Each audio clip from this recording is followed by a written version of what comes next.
কথা ধারাবাহিকের আজকের পর্বে আপনারা দেখতে চলেছেন যে বুলি ভাবতে থাকে যে সে কীভাবে এই সমস্ত কিছু হোমওয়ার্কগুলো করবে যেগুলো অগ্নি দিয়েছে। ঠিক তখনই ছোটকা আর নীলাদ্রি ওখানে আসে। বুলি তো ওদেরকে দিয়ে এই সমস্ত হোমওয়ার্কগুলো করায়। আর তখনই এভি চলে আসে। এভি চলে আসাতে সে তো খুব রাগারাগি করতে থাকে। ছোটকা তখন বলে, আরে এভাবে রাখছিস কেন? সবাই কি আর ইংরেজি শিখতে পারে নাকি? আর তাছাড়া তুই ওর মনের কথা জিজ্ঞেস কর না যে ও কি পারে, সেই অনুযায়ী ওকে শেখাবি তুই।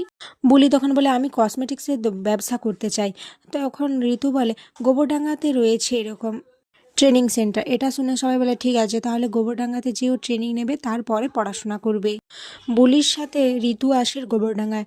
এদিকে বুলিকে ট্রেনিং শেখানোর পর যখন তারা বাড়ি ফিরবে, তখন একটা ট্রাক ওদের দুজনের ওপর দিয়ে চলে যাচ্ছিল। বুলি বলে, কি এত বড় সাহস, ওরা তো তাড়াহুড়ো করে কেন গাড়ি চালাচ্ছে, আর এত তাড়াহুড়ো করে কোথায় যাচ্ছে? এটা দেখে ঋতুর তো কথার কথা মনে পড়ে যায়। সে ভাবতে থাকে কথাও তো এরকম বলতো। এরপর বুলির কাছে যেয়ে বলে, জানো তোমার কৌতূহল না একদম কথার মতো, কথাও এরকম ছিল। এদিকে প্র্যাটি জানতে পারে গুড়ালে বাড়ি যে দেখাশোনা করতো নির্মলা মাসি, তিনি গায়েব হয়ে গেছেন। এই কথাটা বাড়িতে এসে জানালে কর্তা দাদুও খোঁজ নিয়ে জানতে পারেন যে সত্যিই তিনি গায়েব হয়ে গেছে। আর এই সমস্ত কথা বলি আড়াল থেকে শুনতে থাকে, যেটা দেখে এভি বলে, কি তুমি পড়াশোনা ফাঁকি দিচ্ছ এখানে এসে? যাও পড়বে যাও। এরপর এভি ভাবতে থাকে, কথা তুই এই কার পাল্লায় আমাকে ফেলে দিলি। আর এখানেই আজকের পর্ব শেষ হয়ে যায়।